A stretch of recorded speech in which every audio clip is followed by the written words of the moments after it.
It was a Friday night when the doorbell chimed 3 times, the kind of sound that slices through a quiet apartment and tells you something significant is waiting on the other side. I'm Cambria Nolan, 35, a financial analyst based in Pittsburgh, and for the first time in a long while, I actually felt proud of myself. That morning, my manager had praised me for earning a promotion and the raise I'd spent 10 years fighting for. When I opened the door, my mother stood there holding a supermarket cake. My father trailed behind her with 2 paper cups filled with cheap wine and a smile that never reached his eyes. We heard the big news, Mom announced, stepping inside before I could say a word. Our daughter finally made it. I let them enter, the air thick with perfume and old, familiar strain. They slipped into their usual spots at the kitchen table as though they still lived. Here, Dad tapped his cup lightly against mine. To family, he said, wearing that heavy smile he always used when he was about to ask for something. After a few polite sentences, Mom leaned back, her voice steady but sharp. You know we deserve half, right? After everything we've done for you. Silence dropped over the room.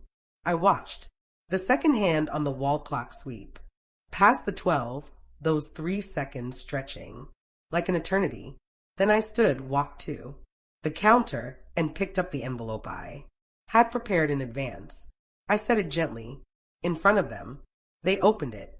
Their faces shifted, confidence melting into confusion. No one spoke. I inhaled slowly, met their eyes, and said quietly, "That's all you need." Then I turned away, leaving them sitting in the thick quiet. If you've ever been guilt-tripped by your own parents, stay with me. You'll see just how far manipulation can reach when love twists into control. The next morning, my phone wouldn't stop buzzing.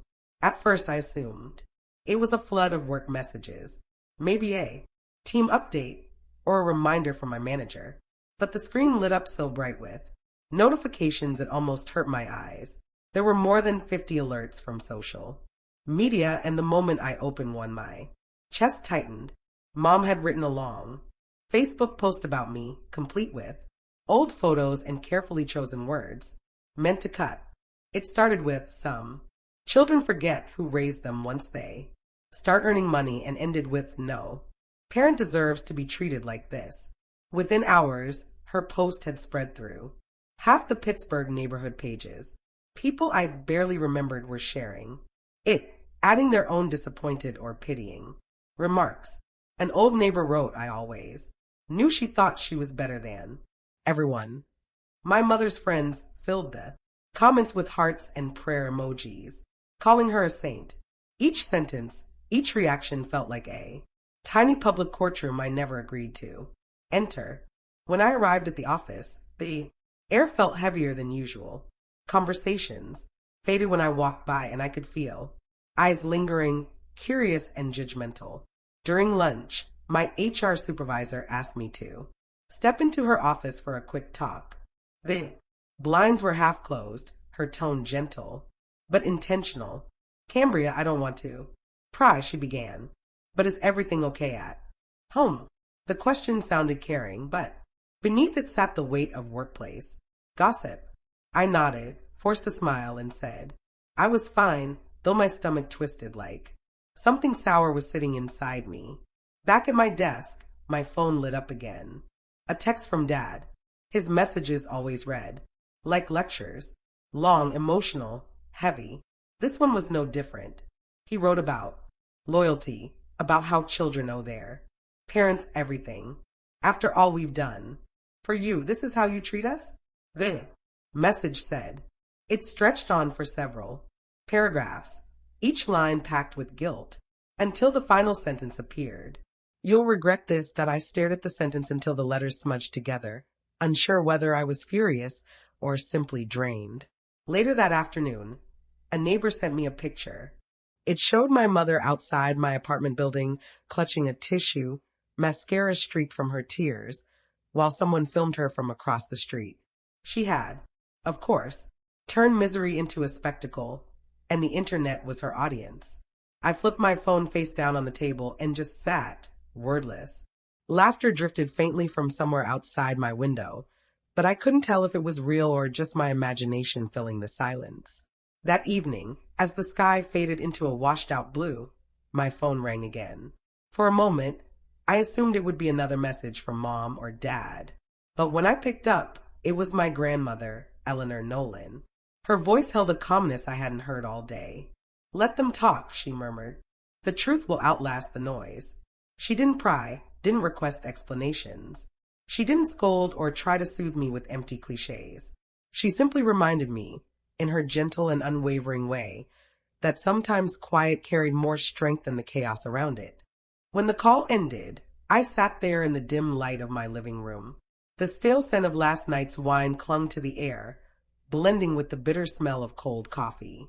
The apartment felt both too still and strangely alive, buzzing with the endless hum of a city that would forget today's drama by tomorrow. And in that moment, I realized Grandma might be right. Truth doesn't shout to be heard. It waits, steady, patient, while the noise eventually burns itself out. 2 weeks later, I drove to Grandma's small house on the outskirts of Harrisburg. She was already standing on the porch when I pulled up, wrapped in her thick cardigan, the one she always wore when something serious was weighing on her mind. Inside, the kitchen smelled of chamomile tea and lemon bread. Grandma poured me a cup before I even managed to shrug off my coat. Her quiet composure was almost unsettling, as though she'd known I'd be coming long before I called. I wasn't there to discuss the online mess. I had come because the night before, I found a white envelope slid under my apartment door. Inside was a letter stamped with the seal of the Dauphin County Court. It was an official notice. My parents had filed a petition. I pulled the document from my bag and set it on the table. Grandma read it slowly, her mouth tightening as she scanned the page. "I received one too," she said softly, lifting a second envelope from the counter. The paper was worn from being opened and refolded countless times. "They want me to testify. It's a parental support petition." For a moment, I couldn't get any words out. The phrase floated in the air. Heavy, unfamiliar. "They're suing me," I finally breathed. "For support." Grandma nodded, her expression unreadable. "They're claiming you owe them financial care." I leaned back in the chair, feeling the wooden edge press into my spine. The idea that my own parents would drag me into court for money felt unreal, almost ridiculous. Yet the documents on the table left no room for denial. Grandma placed her hand gently over mine. "You need proper legal help," she said. "Don't meet them with anger. That's exactly what they'll expect. Meet them with logic." Her voice stayed calm, but I could hear the sadness beneath it. Not directed at me, but at what our family had allowed itself to become. I gave a small nod, my voice too shaky to rely on. That night, I contacted my friend and old college classmate, Grace Turner, now a civil attorney, who agreed to meet after she finished work. We ended up in a quiet coffee shop on the edge of downtown Harrisburg. Grace had always been sharp, grounded, and just intimidating enough to make people behave. She flipped through the court papers while I idly stirred a drink I never actually tasted, watching the overhead lights ripple across its dark surface. "They're leaning on an old state statute," she said after a few minutes. "It lets parents request financial support from adult children if the parents claim indigence. Practically no one uses it anymore, but it's still technically on the books." I tried to wrap my head around it. "Is there a chance they could actually win?" Grace exhaled slowly. "Legally, yes, if they prove they're struggling and show that you have the means to help. But most judges throw these cases out when they spot manipulation." She hesitated.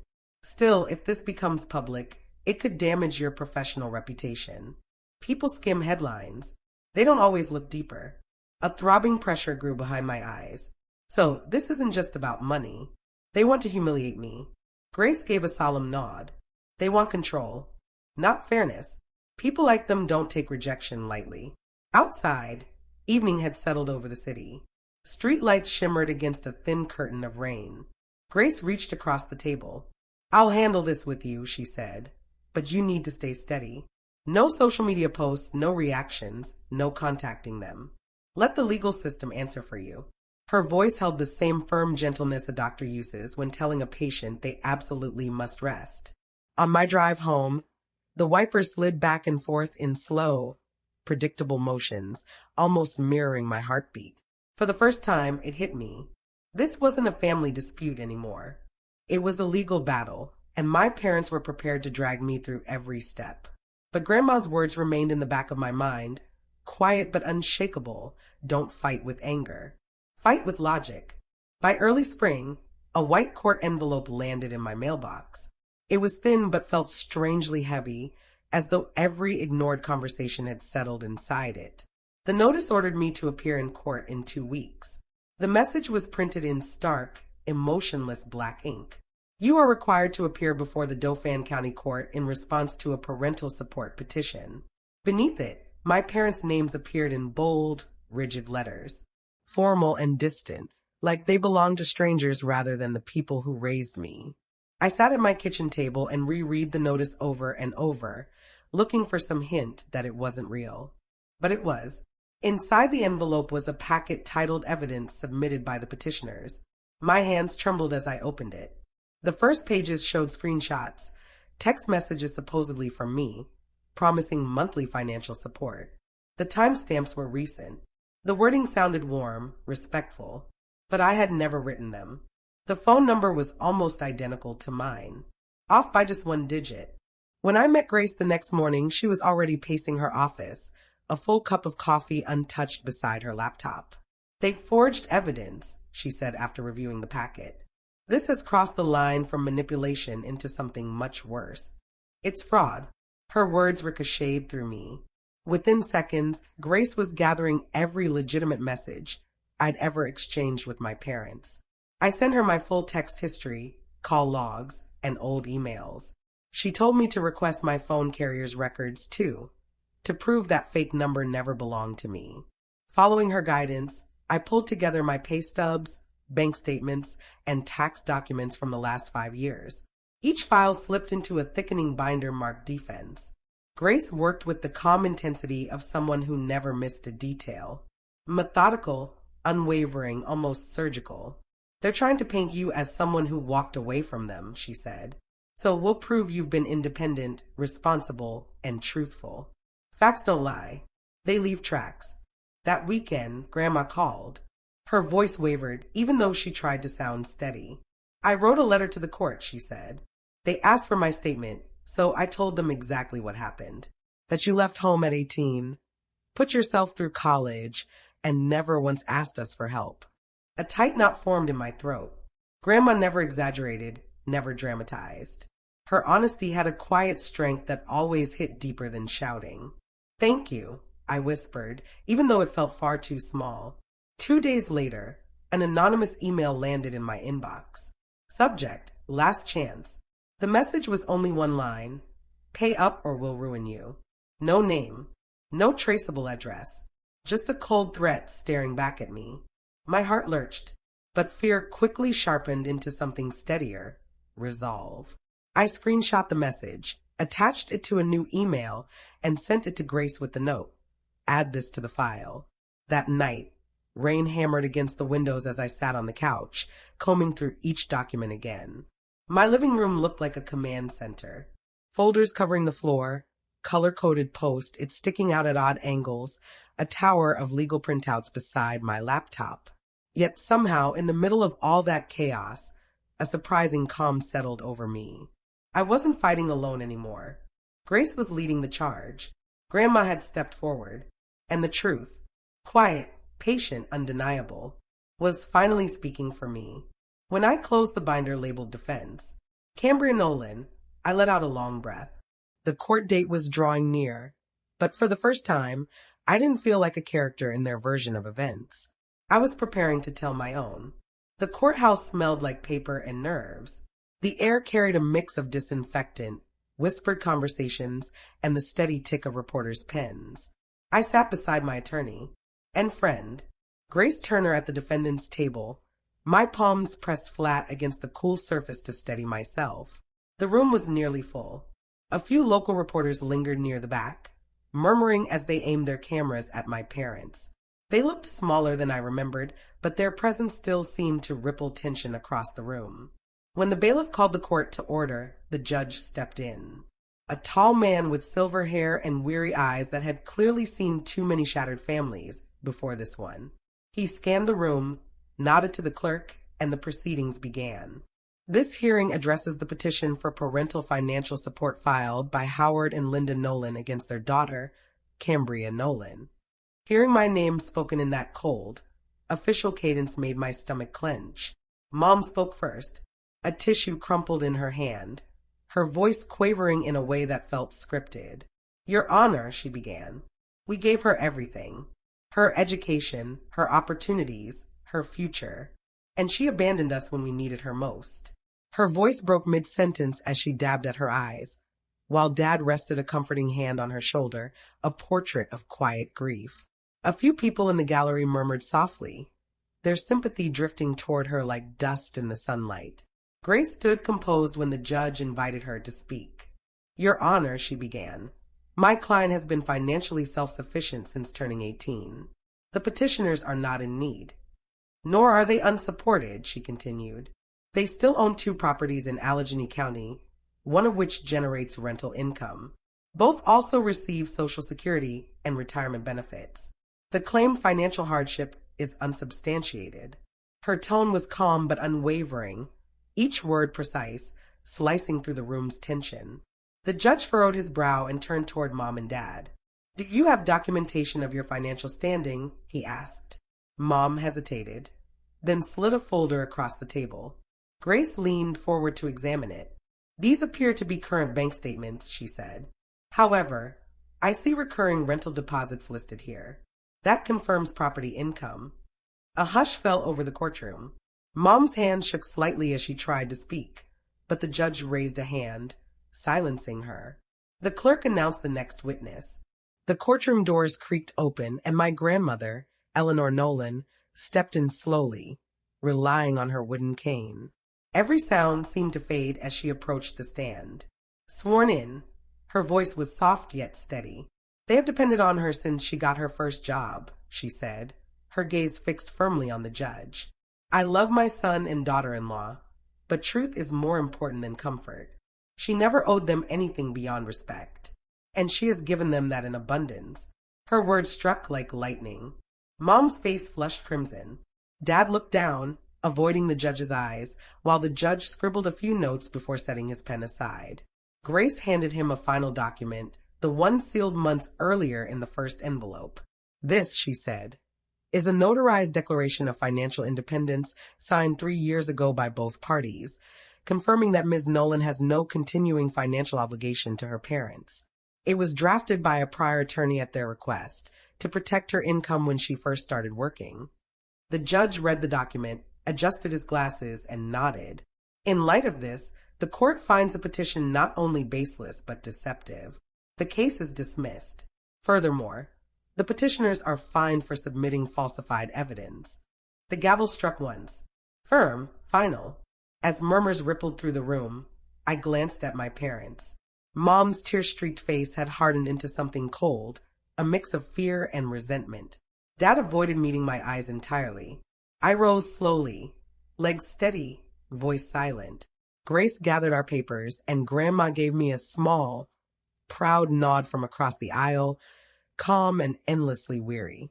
Stepping out of the courthouse, the spring air hit my face like sunlight after a storm. I thought of the envelope I had handed them months ago, the one they'd never understood. Inside, it was the very document that had shielded me, a single sheet affirming my freedom.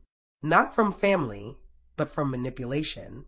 A week after the verdict, Pittsburgh buzzed with the news. The story spread faster than anyone imagined, carried through whispered conversations in offices, cafes, and church basements. The Pittsburgh Herald ran the headline in bold black type, "Parents lose case against daughter." Below it, my name appeared again, smaller but impossible to miss. People argued over it on morning radio. Some applauded my courage. Others labeled the whole ordeal a tragedy. By the second day, I stopped paying attention. At work, colleagues tried to act normal, but there was always that slight pause whenever family came up. My supervisor left a note on my desk. Proud of you for standing your ground. It wasn't much, but it meant more than any apology I've ever seen from your parents. Later, the HR manager mentioned she had received calls from employees curious about how the case ended. A reminder that gossip often travels faster than justice. That Sunday, the church bulletin referenced the decline of filial respect. I knew exactly who they meant. The congregation that had once admired my parents now viewed them differently. Some of their closest friends stopped inviting them to gatherings. Mrs. Delaney, a neighbor of 20 years, reportedly refused to open the door when my mother came by. For people so dependent on image and sympathy, the silence must have been unbearable. Midweek, Grace emailed me a scan letter stamped with the Pennsylvania Bar Association seal. She had submitted the case for a civil rights publication, and the board had accepted it. Her note read, "You made legal history today. Very few cases like this have ever been overturned publicly. Be proud, but remain private." I smiled for the first time in days. It wasn't exactly victory, but a grounded sense of relief. That evening, my phone rang. It was my grandmother, Eleanor Nolan. Her voice was gentle, though weary. She told me softly that they had to sell the house. Legal fees and fines left them no choice. They moved into a smaller home near Greensburg. I doubted they'd reach out again, at least for now. "Are you okay with that?" she asked. I paused. "I'm not happy," I said finally. "But I'm not angry either. Maybe that's enough for now," she murmured kindly before hanging up. Later that night, I walked along the Monongahela River. City lights danced on the dark water, rippling in the wind. The air was cold, sharp, alive. I leaned against the railing, watching the reflections twist like fragments of an old photograph. I felt neither triumphant nor broken, just lighter, as if the invisible weight I had carried since childhood had finally lifted. The bridge ahead glowed faintly, and for the first time in months, I realized peace doesn't always require closure. Sometimes it arrives when the noise fades and you no longer need to justify yourself. 3 months later, the first snow blanketed Pittsburgh. The city felt hushed, as if winter itself wanted to erase the chatter surrounding my name. I had moved into a small apartment downtown, on the 8th floor of a brick building overlooking the river. The view wasn't perfect, but the silence was. I furnished it gradually with secondhand items that felt mine. A blue velvet chair, a thrifted lamp, a record player. For the first time in years, every corner of my home reflected a single voice. My own. One morning, I opened the lobby mailbox to find a small envelope, delicately addressed. It was from my grandmother. Inside was a simple birthday card with gold edges and a handwritten note. "You did the right thing. Love, Grandma." I held it for a long moment before placing it on my kitchen shelf. It wasn't about approval. It was about being seen. In a family where honesty often turned into blame, her words felt like an anchor holding me steady. A few days later, another letter arrived. The handwriting looked familiar, but it was jagged, the ink pressed deep into the page. Snorts, it was from Mom. The note opened with a story about her health struggles, followed by a plea for help with medical bills. There were no apologies, no reference to what had unfolded in court, just that same quiet expectation that I would slip back into the role they had long ago assigned me. I folded the letter carefully, slid it into an envelope without a reply, and tossed it in the trash. My hands didn't tremble. My chest didn't tighten. I simply knew that sometimes the strongest boundary is silence. Later that week, I called the local welfare office, the same office that had once handled part of their case. The clerk confirmed that the parental support petition had been permanently closed, marked as resolved in the system without appeal. Hearing it spoken aloud felt like shutting a door that had been left ajar for years. I thanked the clerk, hung up, and lingered by the window, watching the faint snow drift past the glass. That night, I cooked for myself.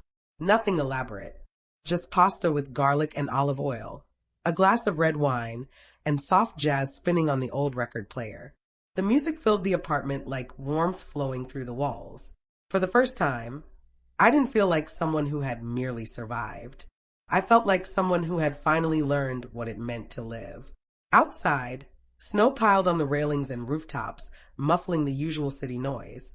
I pressed my palm against the cold glass and let the quiet settle inside me. Freedom doesn't announce itself. It doesn't demand recognition or applause. It arrives softly, like the first snowfall over Pittsburgh. Gentle, certain enough. Half a year later, Grandma passed away quietly. I learned the news on a calm morning in late June through a call from one of her church friends. I sat at the kitchen table for a long time, the receiver in my hand, listening to the faint hum of the city outside.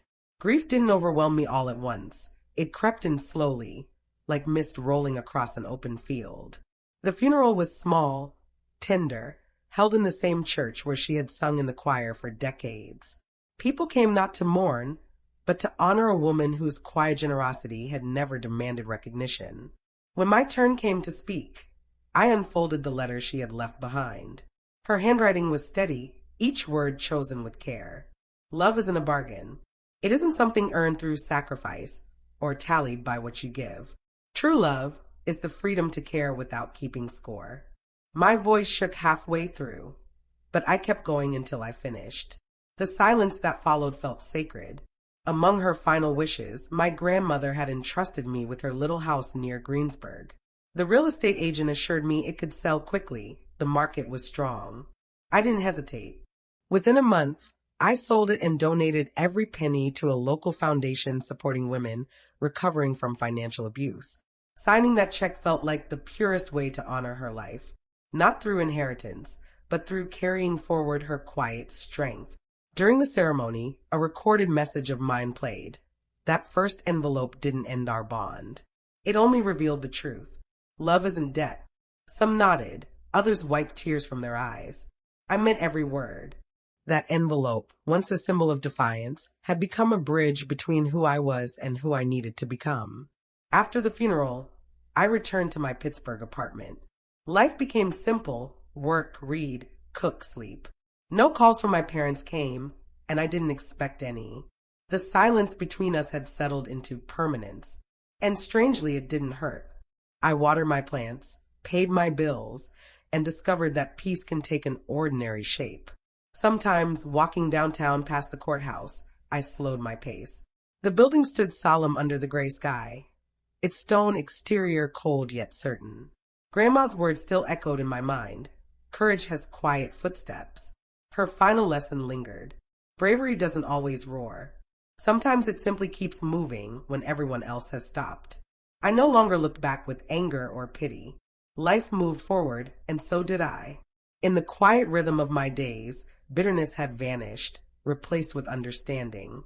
Every choice carried consequences, and I had no regrets. Some people only love you while you're paying their bills. When you stop, they call it selfish. Walking away isn't cruelty. It's clarity. You can't save those who confuse love with obligation, and you shouldn't try. Freedom begins the moment you stop apologizing for setting boundaries. It doesn't make you ungrateful. It makes you whole. It makes you free. Thank you for staying with me until the end. If this story brought to mind a time when you chose peace over guilt, share it in the comments. I read every one. Your experiences matter more than you realize. And don't forget to like and subscribe for more true stories about courage, honesty, and the quiet kind of strength that changes everything.